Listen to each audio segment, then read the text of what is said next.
आज का प्रातः क्लास है 14 जून 1978।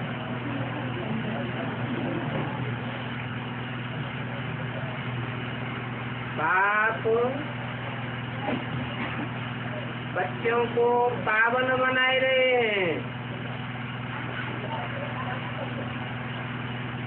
कैसे पावन बनाए रहे हैं?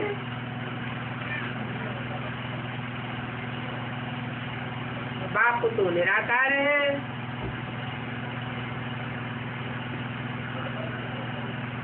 निराकार मुकर्रर रथ में साकार में आकर के साकार इंद्रियों के संग के रंग से पावन बनाते हैं।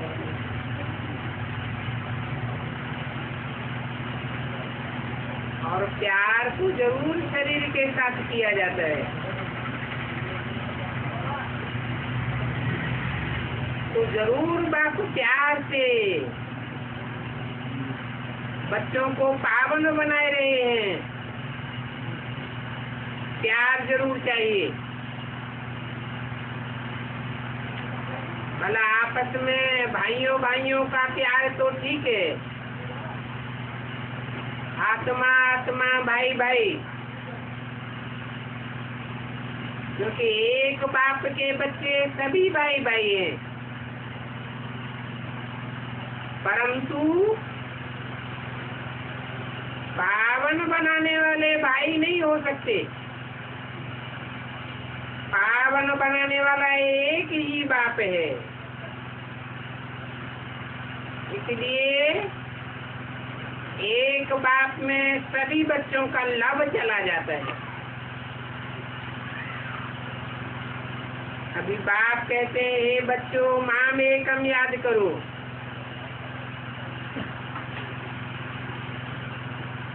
कोई दूजम को याद करेंगे तो बैटरी डिस्चार्ज होती रहेगी। ये आत्मा बैटरी है ना, ये तो ठीक है। तुम भाई भाई हो, जरूर आपस में खीरखंड होकर रहेंगे। भाई भाई हैं तो खीरखंड होकर रहेंगे, क्योंकि एक बाप के बच्चे हो। तुम्हारी आत्मा में इतना प्यार है, जबकि देवताई पद प्राप्त करते हो तो आपस में भी तुम्हारा बहुत प्यार चाहिए। हम भाई भाई बनते हैं, बाप से वर्षा लेते हैं। कौन सा वर्षा लेते हैं? सुख और शांति का। बाप सुख का सागर है और शांति का सागर है।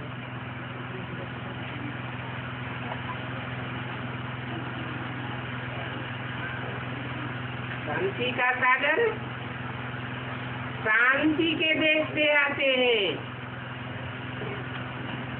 शांति धर्म से आते हैं, तो जरूर शांति का सागर भी है और साकार में आते हैं। सुख और दुख साकार की चीज है या निराकार की चीज है? साकार में होते हैं तो सुख और दुख अनुभव किया जाता है।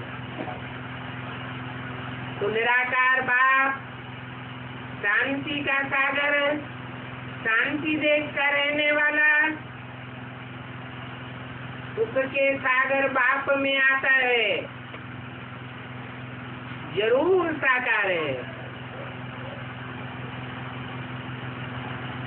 सुखधाम का वासी है।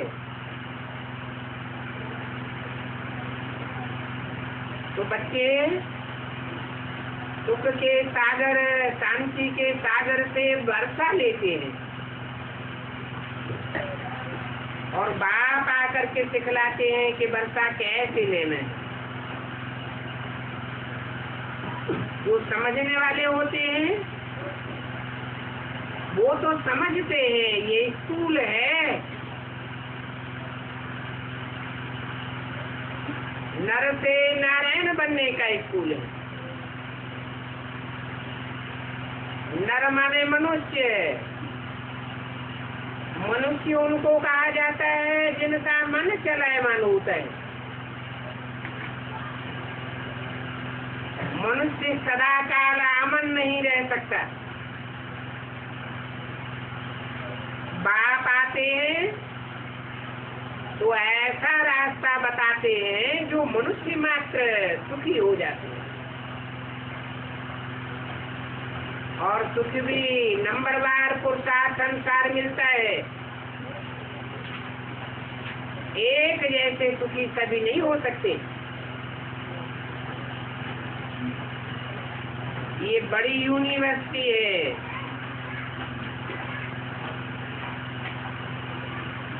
सुख और शांति में रहने की पढ़ाई यहाँ पढ़ाई जाती है।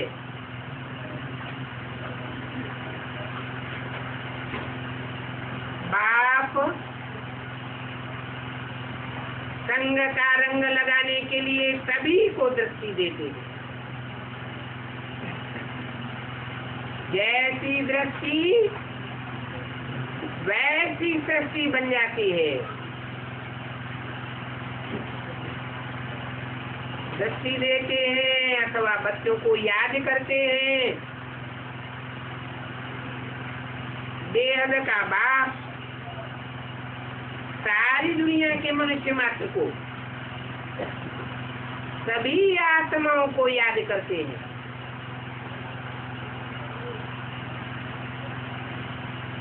वो दोनों बेहद के बाप इकट्ठे हैं। आत्माओं का बाप भी है तो मनुष्य शक्ति का भी बाप है। आत्माओं को भी याद करते हैं तो सब मनुष्यों को दृष्टि देते हैं, याद करते हैं। और बाप की ही सारी दुनिया है। इसलिए कहते हैं नई दुनिया मेरी है तो पुरानी दुनिया मेरी नहीं है क्या?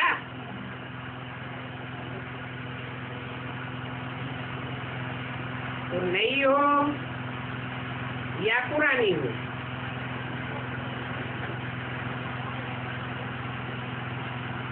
बेहद का बाप तो एक ही है, रूप एक ही है, पर्सनालिटी एक ही है, परंतु आत्माएं दो है।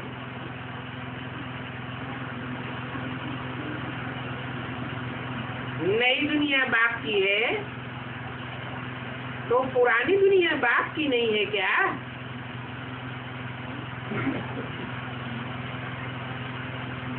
बाप ही पुरानी दुनिया के सभी मनुष्य मात्र को पावन बनाते हैं। तो पुरानी दुनिया भी मेरी ही है। सारी दुनिया का मालिक मैं ही हूँ।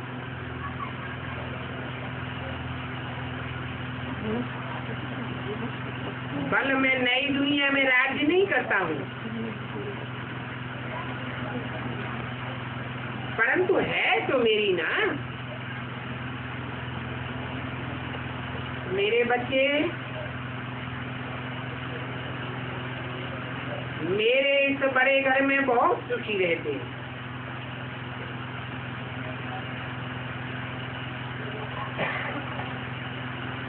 ये दुनिया का बड़ा मांडवा है ना, जो सुखी बहुत होते हैं तो दुखी भी बहुत होते हैं।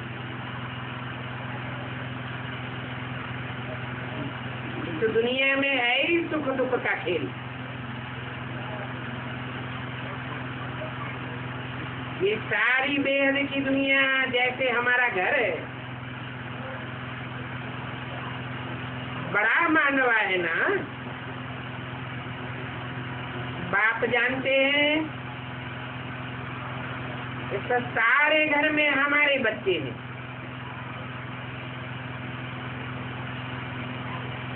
सारी दुनिया को देखते हैं और सभी मेरे चैतन्य बच्चे हैं। आत्मा चैतन्य है ना। ये भी जानते हैं इस समय सारी दुनिया के बच्चे दुखी हैं। दुखी हैं इसलिए पुकारते रहते हैं, बाबा हमको खींची दुखी दुनिया से शांति की दुनिया में, सुख की दुनिया में ले चलो। गाया भी जाता है शांति देवा।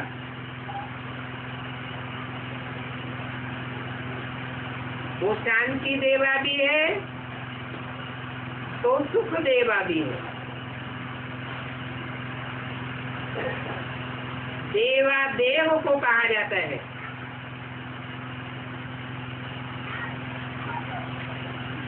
और जो देवात्माएं बनती नहीं है वो उतना सुख नहीं पाती। सुख के सागर बाप से आत्मा की स्थिति को धारण करने वाले बच्चे ही देवात्मा बनते हैं।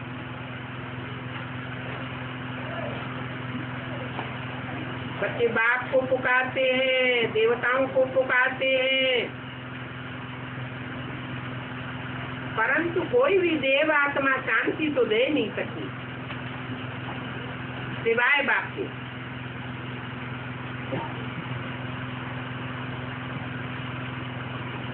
वो सभी शांत स्वरूप आत्माओं का बाप है। उनको सारी शक्ति का पूर्ण रहता है।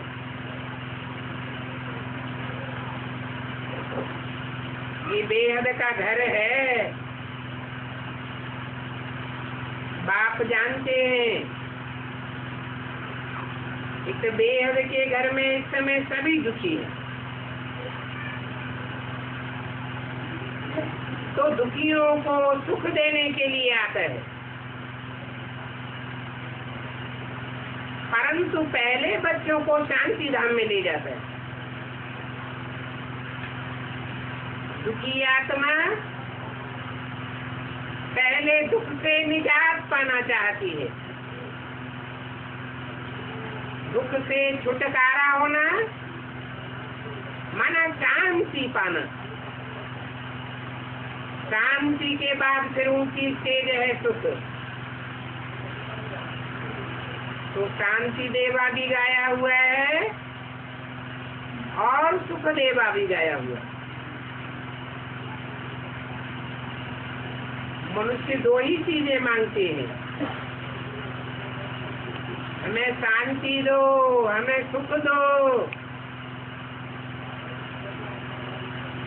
अभी तुम जानते हो हम बेहद के बाप से सुख का वर्षा ले रहे हैं। बाप आकर के हमको सुख भी देते हैं और शांति भी देते हैं। फिर दुखी और अशांत कौन बनाता है?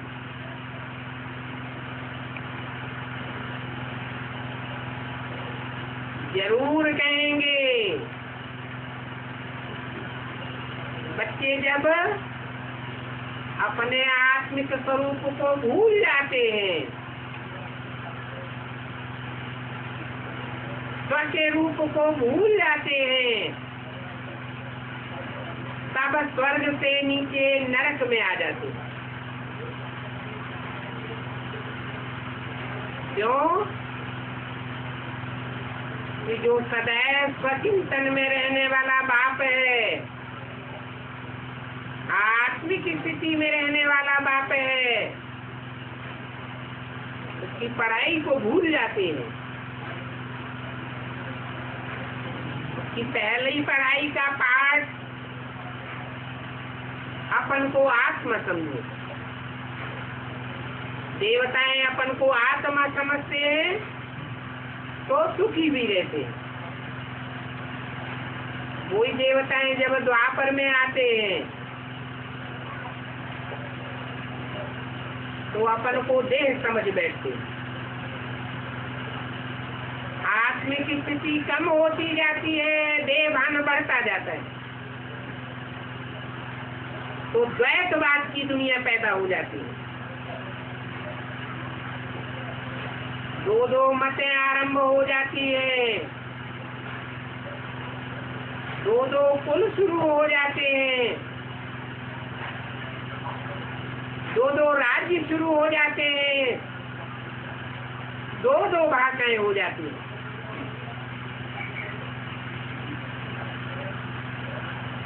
तो द्वैतवादी है माया रावण, और अब द्वैत बनाने वाला है बाप। बाप के सिवाय और कोई भी सुख शांति देने वाला नहीं। तो जरूर दुखी बच्चों के ऊपर बाप को ही तरफ पड़ेगा। वो बेहद का बाप है। अभी तुम समझते हो हम बाबा के बच्चे बहुत सुखी थे। कब सुखी थे? जब हम पवित्र थे तो बहुत सुखी थे। अपवित्र बने तो दुख आया। पवित्रता में सुख शांति समाई हुई है। अपवित्र बनने से तुम दुखी हो जाते हो। काम शिक्षा पर बैठने से काले बन जाते हो। अभी मूल बात है बाप को याद करनी। भले कोई कितना भी अपवित्र बन पड़ा हो, कितना ही पतित हो, परंतु बाप की गारंटी है अगर मेरे को याद करेंगे, कोई दूजम को याद नहीं करेंगे तो मैं पवित्र जरूर बनाऊंगा। एक बाप की याद करने मात्र से ही आत्मा पवित्र बनती जाती है।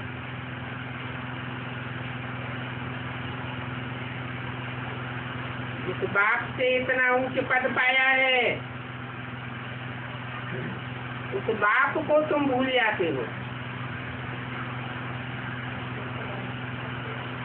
गाते भी हैं, तुम माता पिता हम बालक तेरे, तुम्हारी कृपा से सुख घनेरे। तो बाप आकर क्या कृपा करते हैं? बाप आकर के पढ़ाई की कृपा करते हैं। ऐसी पढ़ाई पढ़ाते हैं जो तुम नर से नारायण जैसे बन जाते।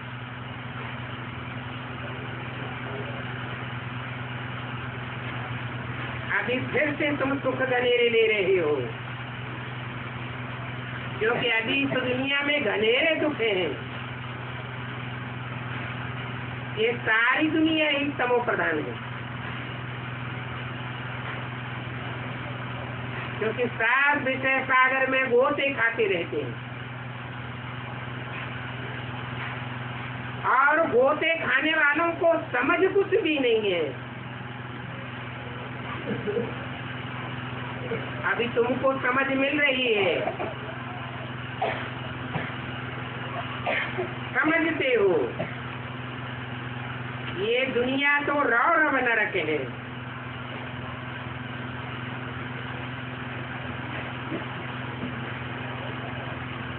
इस बात को बहुत से बच्चे समझते नहीं।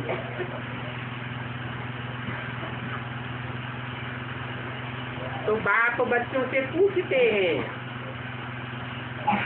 अभी तुम नरकवासी हो या स्वर्गवासी हो?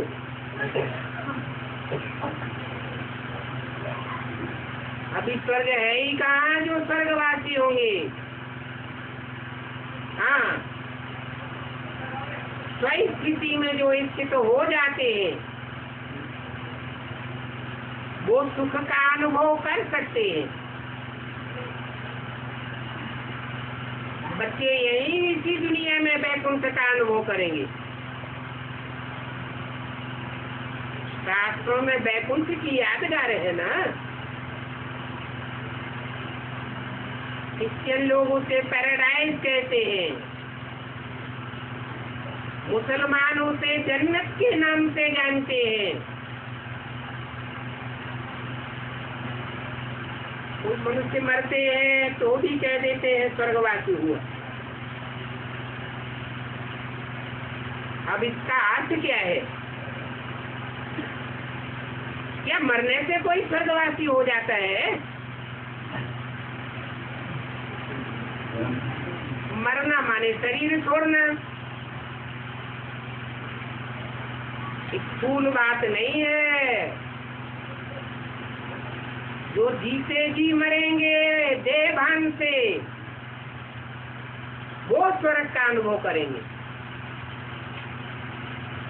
बाप देवभान से मरना सिखाते हैं, देह से मरना नहीं सिखाते हैं। अगर सभी देह से मर जाएं 500-700 करोड़ तो नई दुनिया कहाँ से आवेगी? देवताएं कोई ऊपर से टपकेंगे क्या? दैवी शक्ति यही बननी है। दैवी सृष्टि बनना, मानव दुखों से दूर हो जाना।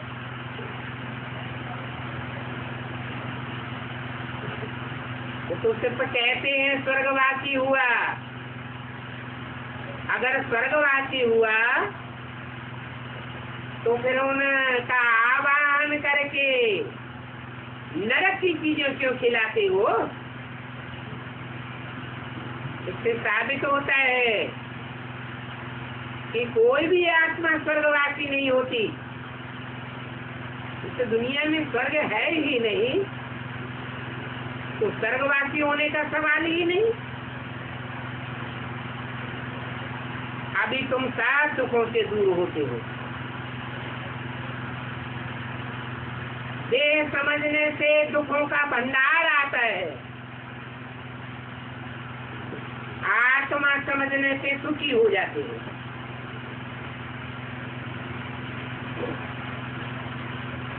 तो समझने की इतनी लोगों में बुद्धि नहीं है कि स्वर्ग क्या है और नरक क्या है। बिल्कुल ही पत्थर बुद्धि है। बाप आते हैं तो स्वर्ग की स्थापना करते हैं। बाप है इस स्थिति में स्थित रहने वाला, बल पर आए तन में प्रवेश करते हैं। प्रकृति के चोले में प्रवेश करते हैं। प्रकृति का पुतला कहा जाता है ना, मानव मनुष्य तन में प्रवेश करते हैं। पुरानी दुनिया में आते हैं, पुराने तन में आते हैं। फिर भी बाप तो सदैव स्थिति में रहने वाला है। तो जो सदैव स्थिति में रहने वाला है, वही स्थिति का पाठ पढ़ा करके स्वर्ग की दुनिया रचने वाला है।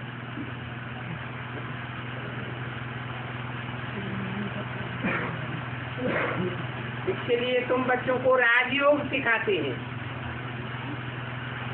ये राजयोग बाप के सिवाय और कोई सिखा ही नहीं सकता। मनुष्य को राजयोग नहीं सिखा सकता। समझते हो? ये राजयोग सीखने वाले भारतवासी कितने ऊंचे थे? इतने तो ऊंचे थे कि उनकी शास्त्रों में कोई भी ग्लानि नहीं है। हर एक मनुष्य मात्र की ग्लानि है, हर एक देवता की भी ग्लानि है। परंतु जिन्होंने 100% राजयोग में नंबर प्राप्त किए, उन्हें नारायण की कोई ग्लानि नहीं।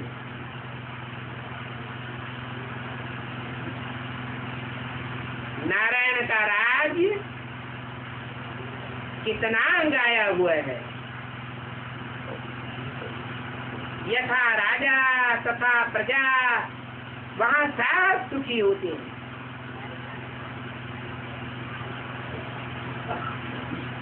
अभी तुम समझते हो, जो भारतवासी इतने ऊंचे थे, वो अभी कितने जट बन गए। इन नारकीय मनुष्यों के संग के रंग में आते आते नारकीय बन गए।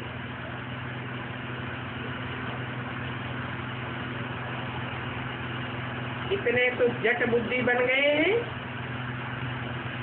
जो एक ही बायोग्राफी में दूसरे का नाम डाल दिया।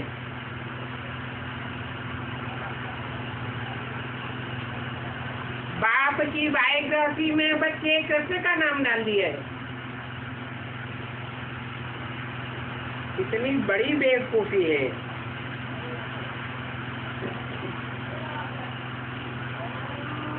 अब एक जैसे दो बेवकूफ तो नहीं हो सकते।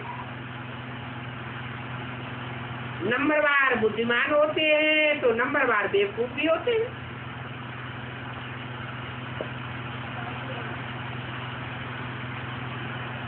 अव्वल नंबर बेवकूफ था व्यास, जिसको भगवान कह दिया है। और भगवान के पाठ की भी ड्रामा में नूंद है, क्योंकि भूलें जरूर होनी चाहिए, तब तो भक्ति मार्ग बने। भक्ति मार्ग है ही नीचे गिरने का मार्ग। कभी बाप कहते हैं, मीठे बच्चे मैं तुमको ये नालिश सुनाता हूँ, ये नॉलेज मेरे सिवाय और कोई नहीं सुना सकता, क्योंकि मेरे में ही ये नॉलेज है और कोई भी मनुष्य मात्र में ये नॉलेज नहीं है। मैं ही ज्ञान का सागर हूँ। कोई कहते हैं ये तो शास्त्रों की अथॉरिटी है, इतने बहुत शास्त्र पढ़े हैं। अभी बाप कहते हैं ये भी आत्मा है ना, परम पिता परमात्मा तो नहीं है। परम पिता परमात्मा को कोई शास्त्र पढ़ने की दरकार नहीं। इतनी सी बात भी नहीं समझते हैं। इतने पत्थर बुद्धि बन गए,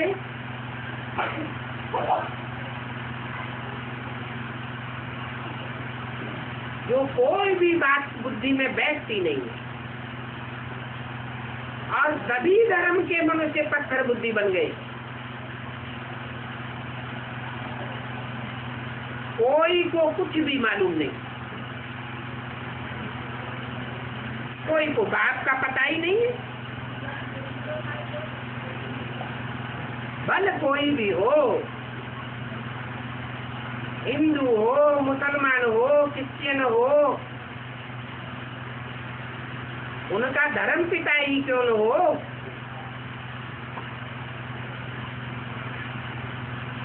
पता कोई को भी नहीं। पता न होने के कारण और ही गाली देते रहते। खुदा जर्रे जर्रे में है, कभी कहते हैं अर्थ में है, फर्श में नहीं है, कभी कहते जर्रे जर्रे में है। अब जर्रे जर्रे में है तो ये तो गाली हो गई ना। ऊंच से ऊंच बाप होगा तो जरूर ऊंच से ऊंच में प्रवेश करेगा। नंबरवार धर्म पिताएं हैं जो नंबरवार देवात्मा में प्रवेश करते हैं।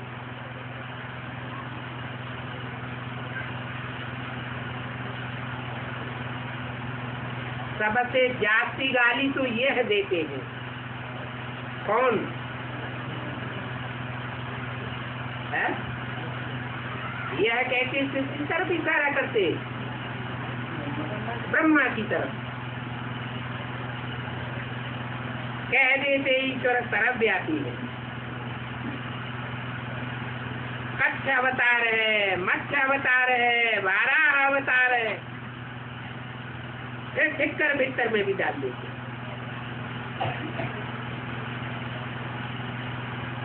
यह तो क्या सभी विधर्मी बन गए हैं, अधर्मी बन गए हैं।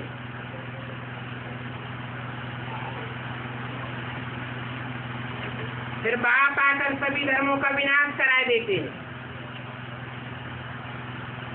और एक सब धर्म की स्थापना करते हैं। अभी तो सभी विधर्मी बन गए, विदेशियों के प्रभाव में आ गए।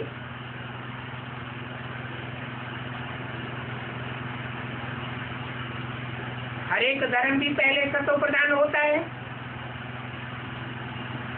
बाद में तमो प्रधान बनता है। अभी सभी धर्म धर्म के नाम पर अधर्मी बन गए।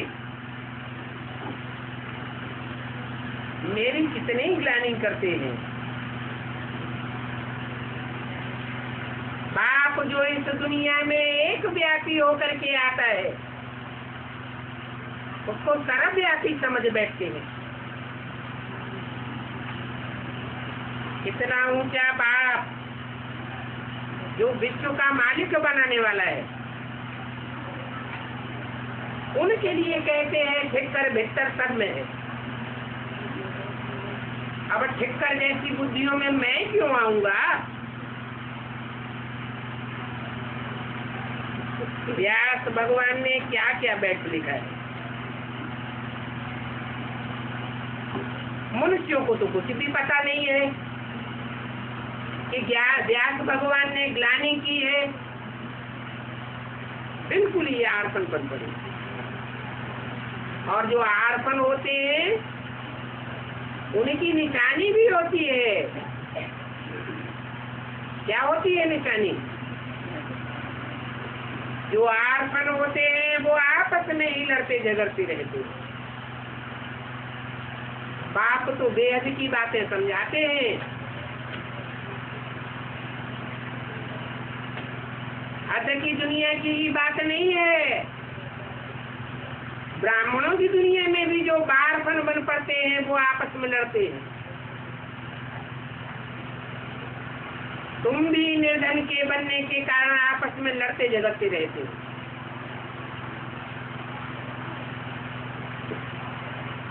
चौदह से 68 की वाणी का दूसरा पेज। निर्धन के तबके हैं जब बाप को भूल जाते हो। बाप रचयिता है। बाप रचयिता और उसकी रचना के आदि मध्य अंत को कोई भी नहीं जानते।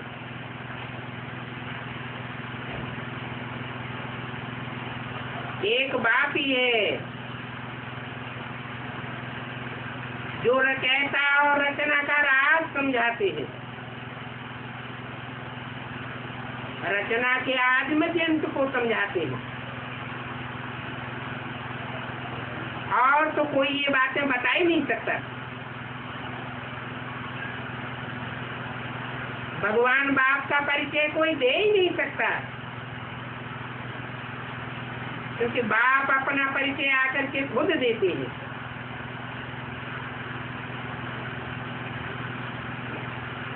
तुम कोई से भी पूछो, जिसको ईश्वर भगवान रचयिता कहते हो, उन भगवान को तुम जानते हो? कौन है भगवान? कौन है वो ईश्वर? भगवान तो कहा जाता है भाग्यवान को, और ईश्वर कहा जाता है जिसने श्रेष्ठ से श्रेष्ठ शासन किया हो, सबके दिलों को जीतने वाला है। कोई दंड विधान से शासन नहीं करता है, प्यार से सबके दिलों को जीत करके शासन करने वाला है। वो है ही प्यार का सागर। इतने वेद शास्त्र आदि पढ़े हो, उनको तुम जानते नहीं हो। ठिक्कर भिक्कर कुत्ते बिल्ले में ईश्वर है, यही बात तुमने जानी है क्या? तो मतलब क्या हुआ कि बाप जिस मुकर्रर रथ में आता है वो कोई ठिक्कर बुद्धि नहीं होता कि पांव की एक ठोकर लगे और मिट्टी की ढेले की तरह टूट जाए, ज्ञान में से अनित्य बुद्धि बन जाए। न बिस्तर बुद्धि में आता है, भीत दीवाल को कहा जाता है। ज्ञान मार्ग में जो दीवाल बन करके खड़े हो जाते हैं न बाप की पहचान लेना चाहते हैं, न दूसरों को लेने देना चाहते हैं। उनको भिस्तर बुद्धि कहा जाता है। कुत्ते जैसी कामी आत्माओं में परमात्मा बाप नहीं आते। बिल्लों जैसी लड़ाई लड़ने वालों में भी नहीं आते हैं।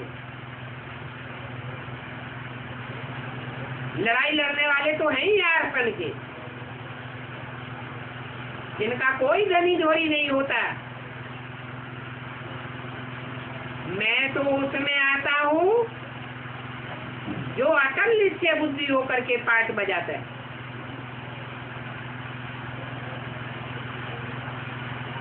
अगर भगवान को ये कहें कि कुत्ते बिल्ले में है,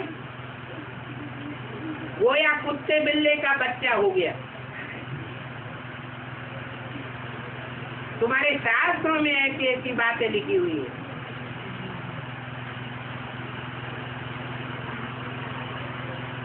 कहते रहते हो कच्छ अवतार, मत्स्य अवतार, 12 अवतार।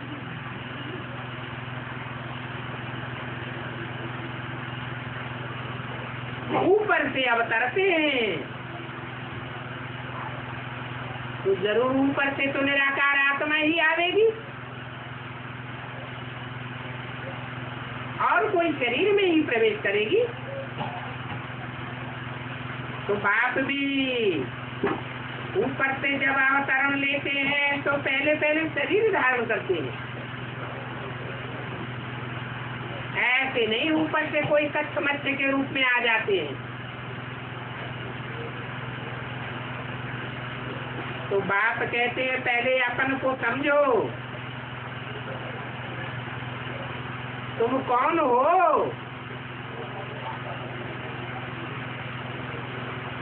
तुम मनु की औलाद मनुष्य हो। तुम कोई कच्छ मत्स्य कुत्ता बिल्ला नहीं हो।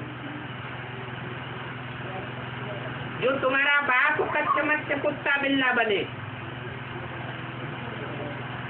मनुष्य की औलाद को मनुष्य कहा जाता है। सृष्टि के आदि में जरूर मनन चिंतन मंथन करने वाला मनु हुआ।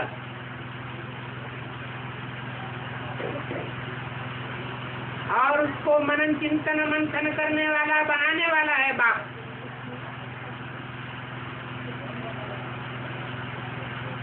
तो पहले अपनी औकात को समझना चाहिए कि हम कोई जानवरों के बच्चे नहीं हैं। सत्य के आदि में भी हम मनुष्य के बच्चे थे। मनुष्य सुधरता है तो नर से नारायण बन जाता है।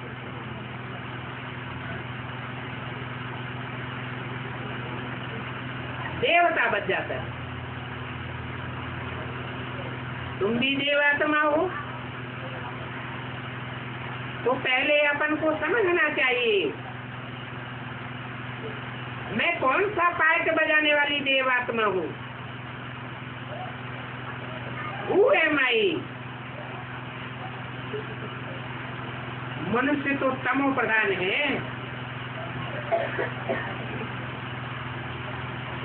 मनुष्य का वाइब्रेशन जब बिगड़ता है तो सभी कीट पशु पक्षी पतंगे जानवर आदि बिगड़ैल बन जाते हैं।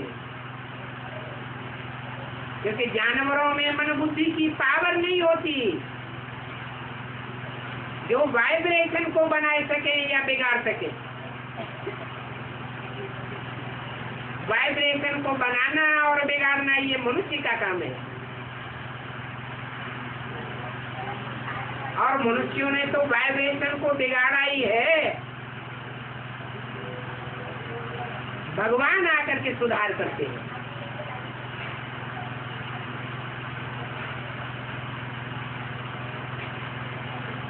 जैसा मनुष्य होता है वैसा उसका फर्नीचर भी होता है।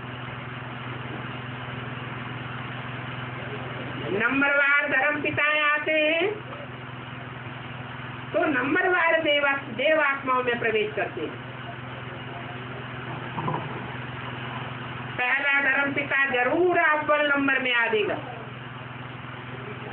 मुसलमान लोग भी गायन करते हैं, कहानी बनाई दी है, अल्लाह अव्वल दिन।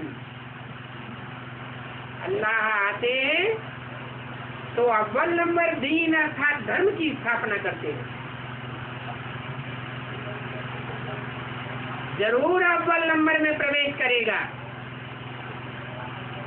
जिसको अलग कहा जाता है। बाकी और धर्म पिताएं नंबरवार हैं,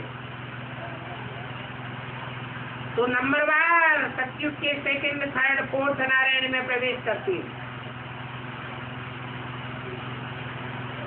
एक जैसा सबका फर्नीचर नहीं हो सकता। जो साहूकार लोग होते हैं उनकी सवारी भी बहुत अच्छी होती है, फर्नीचर भी अच्छा होता है, और तुम बच्चे तो बहुत सुखी विश्व के मालिक बनते हो। तो तुम्हारे पास भी हर चीज सुखदायी ही होनी चाहिए। वहां नई दुनिया में तुम्हारे पास कोई भी दुखदायी चीज नहीं होगी। ये दुनिया तो है ही गंदी दुनिया, नरक।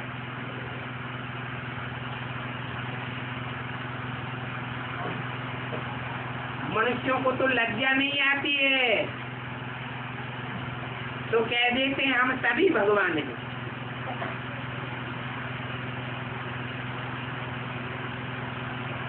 अब भगवान से जाति तो भाग्यवान कोई हो नहीं सकता।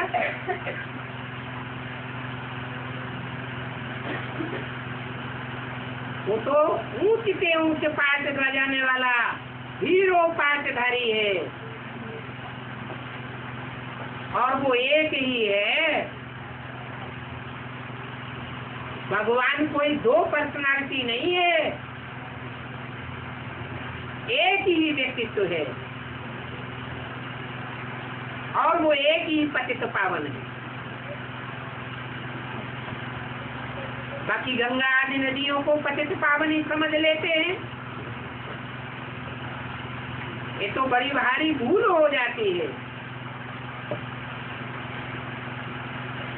एक बाप ही स्वर्ग स्थापन करते हैं, क्योंकि वो ही सदैव स्थिति में स्थित होने वाला है। जिसमें प्रवेश करते हैं मुकर्रर रूप से, वो भी सृष्टि पर सदैव स्थिति में स्थित नहीं रहता। स्वर्ग में देवताएं स्थिति में होती है, नरक में अपने को देह समझ बैठते हैं। पर अर्थात प्रकृति के चिंतन में आ जाते हैं, पांच तत्वों के प्रभाव में आ जाते हैं।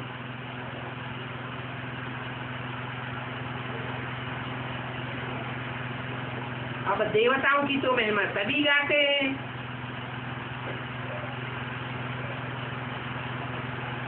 परंतु जानते नहीं है कि इन देवताओं को देवता बनाने वाला कौन है। देवताओं के लिए महिमा गाते हैं, सर्वगुण संपन्न 16 कला संपूर्ण संपूर्ण हिंसक मर्यादा पुरुषोत्तम।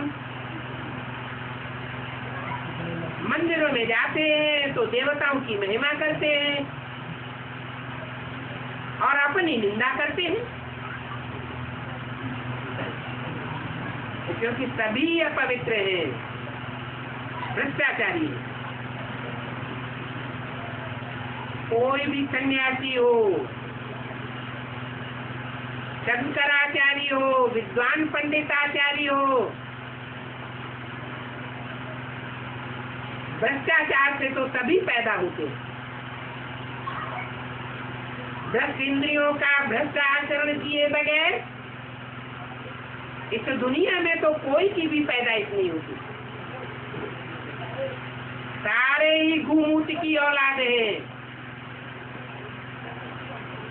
एक श्रेष्ठ से श्रेष्ठ भगवान बाप ही है, जो इस धरती पर आता है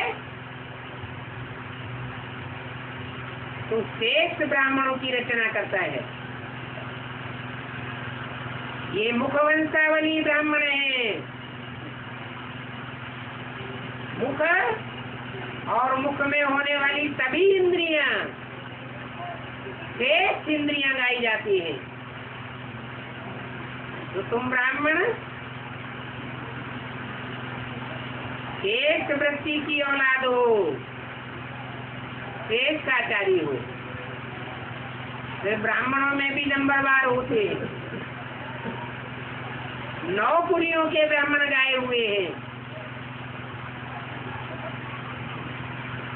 तो 9 पुरियों में जो ऊंचे से ऊंचे ब्राह्मण हैं, उन्हीं के द्वारा नई सृष्टि का आरंभ होता है, जो 100% श्रेष्ठाचारी बनते हैं। अभी तो कहा जाता है भ्रष्टाचारी दुनिया, नरकवासियों की दुनिया। श्रेष्ठाचारी और स्वर्गवासी तो ये लक्ष्मी नारायण है, जिन्हें लक्ष्मी नारायण की सभी पूजा करते हैं, सभी महिमा गाते हैं, कोई भी ग्लानि नहीं करता। सन्यासी भी कहते हैं ओम नमो नारायण, अर्थात नारायण को नमन करते हैं।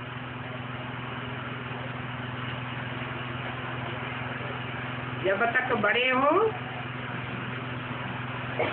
तब तक भक्ति ही भक्ति करती रहती है। सत्युग में तो भक्ति होती नहीं। तुम्हारा तो अभी बेहद का संन्यास है। बेहद का बाप आकर के बेहद का संन्यास तुमको कराते हैं। तुम बुद्धि योग से संन्यास करते हो, कोई देह से संन्यास नहीं करते हो। कर्म इंद्रियों से कर्म भी करते हो, परंतु बुद्धि योग तुम्हारा ऊपर लटका रहता है।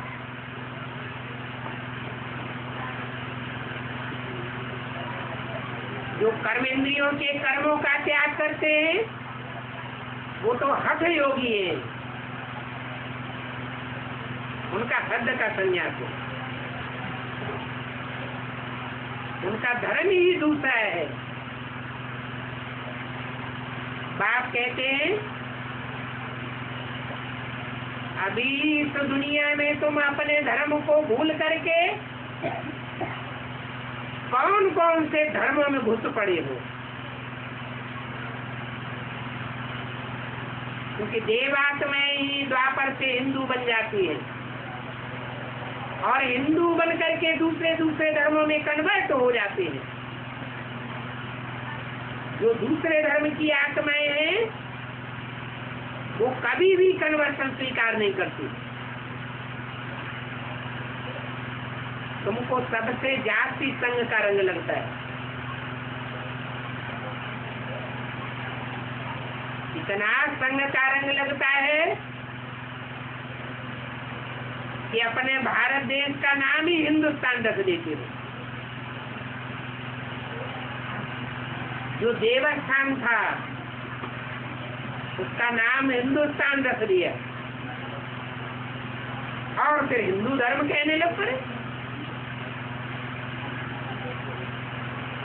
वास्तव में देश के नाम पर कोई धर्म नहीं होता कि अमेरिकन धर्म हो जाए, ब्रिटानिया धर्म हो जाए, ऑस्ट्रेलियन धर्म हो जाए। नहीं, धर्म पिता के नाम पर धर्म का नाम चलता है और तुम्हारा धर्म सनत कुमार के नाम पर चलता है। ब्रह्मा के पहले पहले मानसी पुत्र हुए।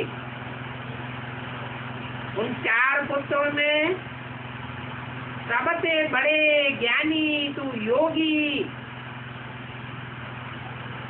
सनत कुमार हुए। सनत कुमार कहो, योगीश्वर कहो, योगियों का ईश्वर वो तो शंकर ही गाया हुआ है। नाम बहुत दे दिए परंतु काम करने वाला तो एक ही है।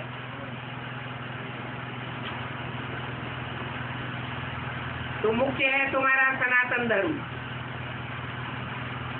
देवी देवता धर्म। उसके बाद है नंबरवार इस्लामी, बौद्धी और क्रिश्चियन।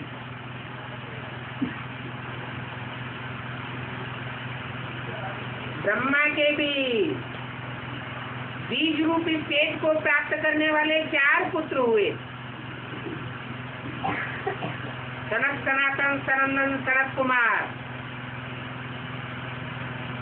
ज्ञान के आधार पर छोटे बड़े कहे गए। उनका नाम रामायण में रख दिया है, राम लक्ष्मण भरत शत्रुघ्न।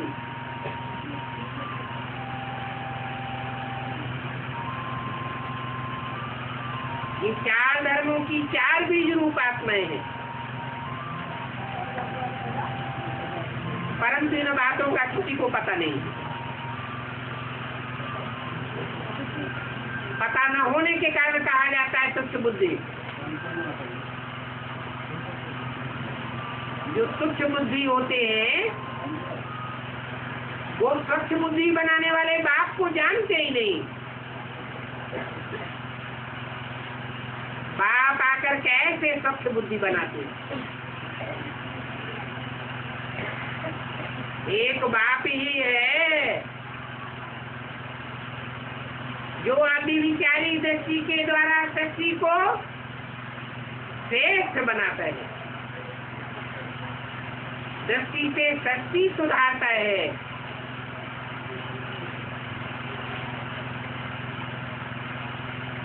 दृष्टि सुधरती है तो मनुष्यों की वृत्ति भी सुधर जाती है। नई दुनिया का फाउंडेशन श्रेष्ठ वृत्ति से होगा, नहीं तो नई दुनिया कहाँ से आवेगी। ये सारी दुनिया तो भ्रष्टाचारी है। श्रेष्ठ से श्रेष्ठ बाप आकर भ्रष्टाचारी दुनिया को श्रेष्ठाचारी बनाते।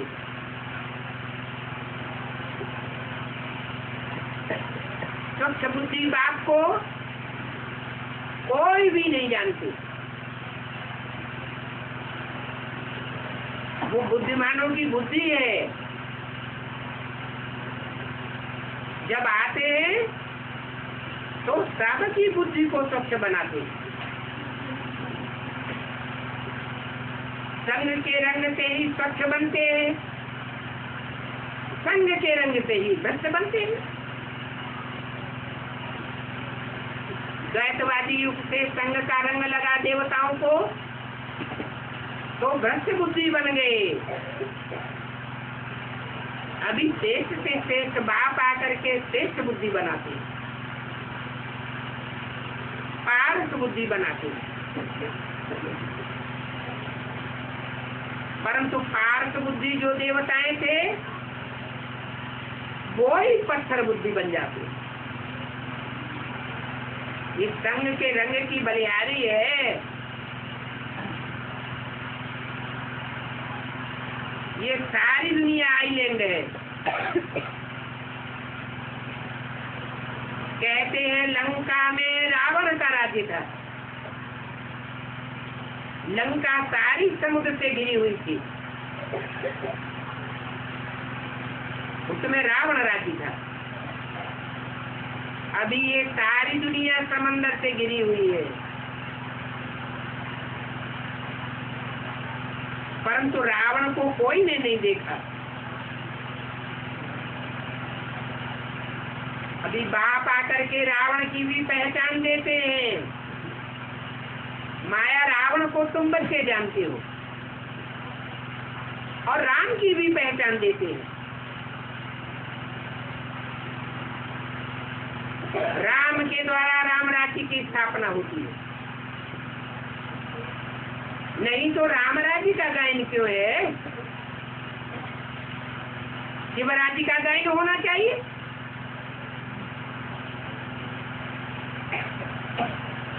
ब्रह्मा राज्य का गायन होना चाहिए। विष्णु राज्य भी तो नहीं गाया जाता, राम राज्य ही गाया हुआ है।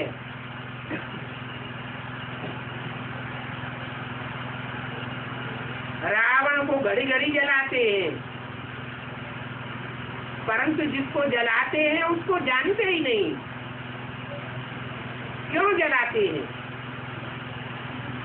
कब से दुख देता आया है। बाप कहते हैं ये तुम्हारा सबसे पुराना दुश्मन है।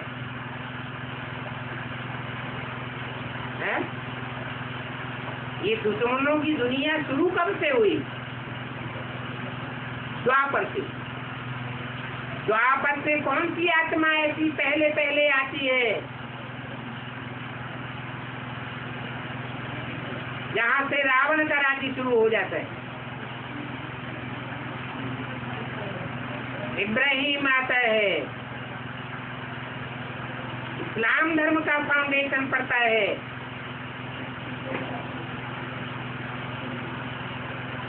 ये है ही कामी क्रोधियों की दुनिया। गीता में भी लिखा हुआ है, हे अर्जुन, ये काम और क्रोध तेरे महान शत्रु हैं, इनको तू जीत ले।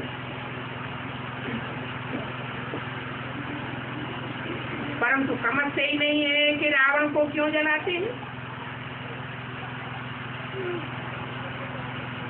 10 सिर दिखाते हैं। अभी बाप ने बताया है, ये काम क्रोध लोभ मोह अहंकार रावण के मुख्य सिर है। बाकी तो 5 तत्व जो जड़त्व बुद्धि है वो रावण के सहयोगी बन जाते हैं। उनका नाम रखा गया मंदोदरी। मंद उदर अर्थात मंद पेट वाले। बुद्धि पेट मंद है, मंद बुद्धि है, जो जान करके भी रावण का साथ देते हैं। मंदोदरी रावण को और राम को दोनों जानती थी, दोनों की ताकत का पता था, परंतु फिर भी सहयोग किसको दिया? रावण को सहयोग दिया। और रावण क्या है? ये रावण कब से जलाते हैं? कोई का पुतला कब जलाया जाता है? जब कोई बहुत दुख देते हैं तो उसका पुतला बना करके जलाते हैं। द्वापर के शुरुआत में माया रावण का राज्य शुरू हुआ। उस समय माया रावण भी सात्विक स्टेज वाला था। द्वापर के अंत में रजो प्रधान बनता है और कलयुग में तमो प्रधान हो जाता है। तो कलयुग से रावण को जलाते आते हैं जब बहुत दुखी होते हैं। लेकिन मनुष्य समझते हैं कि हम तो रावण को परंपरा से जलाते आए हैं। अरे परंपरा का भी तो कोई हिसाब होना चाहिए ना, कोई हिस्ट्री तो होनी चाहिए। नहीं जानते हैं तो कहेंगे बुद्धू।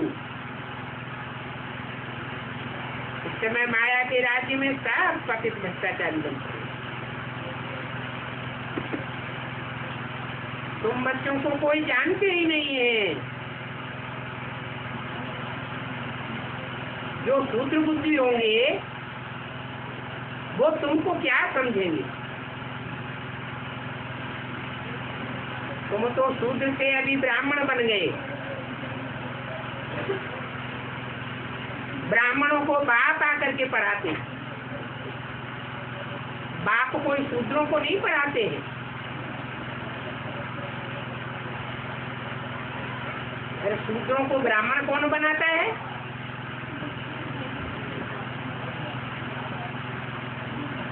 ब्रह्मा द्वारा शूद्रों को ब्राह्मण बनाया जाता है और ब्राह्मणों को फिर बाप आकर के पढ़ाते हैं। बाप का प्रत्यक्ष सामर्थ्य कब बनाया गया? जरूर 76 में बाप ने प्रत्यक्ष होकर के ब्राह्मणों को पढ़ाई पढ़ाना शुरू किया। उससे पहले पहली मशीनरी चल रही थी, शूद्रों को ब्राह्मण बनाया जा रहा था। अभी डबल मशीनरी चल रही है।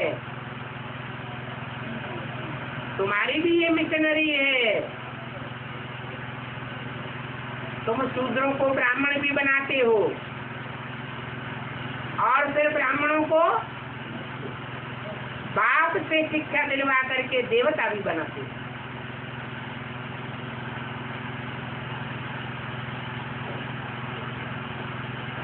तुम भी ब्रह्मा के बच्चे हो। तुमसे कोई पूछे तुम किसके बच्चे हो, तो बोलो हम सब ब्रह्मा कुमार कुमारियां हैं। जरूर ब्रह्मा है तो बाप भी होगा। हम प्रजापिता ब्रह्मा की औलाद हैं।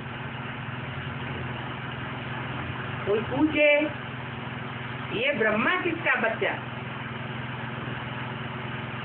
ये ब्रह्मा रचना है या रचयिता है? रचना है। तो इसका रचयिता कौन? अरे अम्मा का रचयिता तो बाप ही होगा। अम्मा साकार, ब्रह्मा साकार, तो साकार ब्रह्मा का रचयिता भी प्रजापिता ब्रह्मा साकार। प्रजापिता किसको कहा जाता है? सारी मनुष्य शक्ति का पिता तब ही प्रत्यक्ष होता है जब उसमें शिव बाप मुकर्रर रूप से प्रवेश करते। शिव बाप आकर के मनुष्य शक्ति के बाप का परिचय देते हैं और मनुष्य शक्ति के बाप के द्वारा वो निराकार बाप प्रत्यक्ष होता है।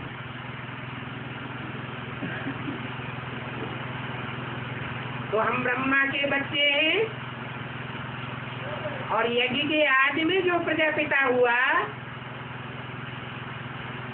जिसमें पहले पहले शिव बाप ने प्रवेश किया, उसके हम पोत्रे ठहरे। सभी आत्माएं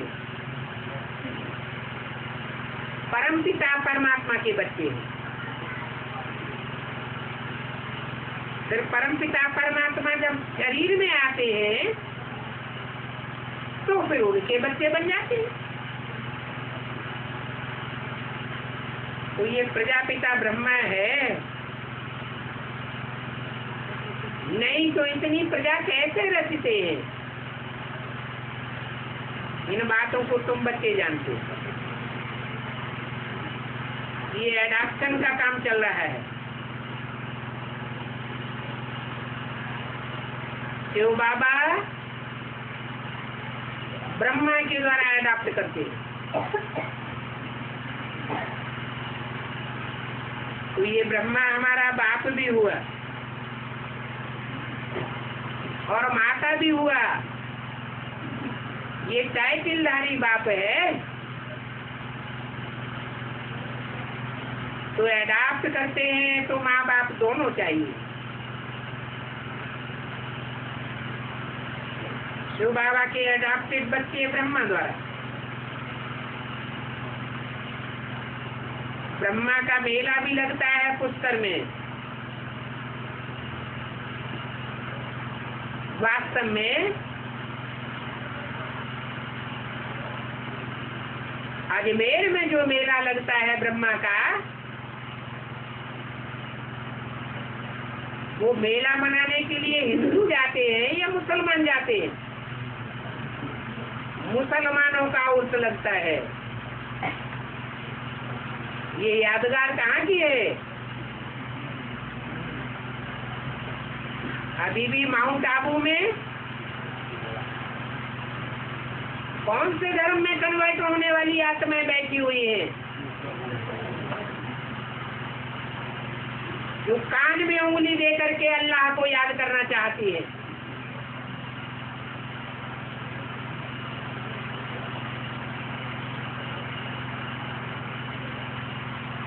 मस्जिद की छत्र छाया में आकर कोई बैठती है। मस्जिद कहा ही जाता है खड़ी हुई दीवार को।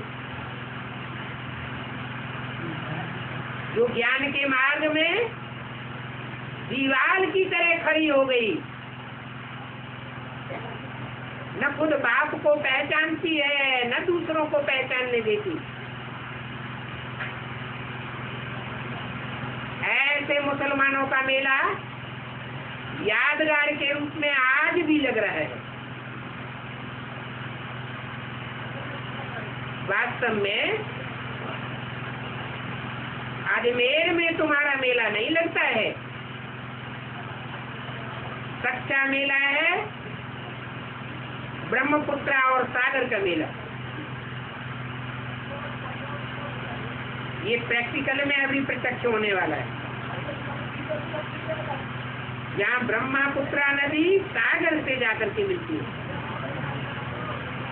और ब्रह्मपुत्रा नदी में गंगा जाकर के मिलती है।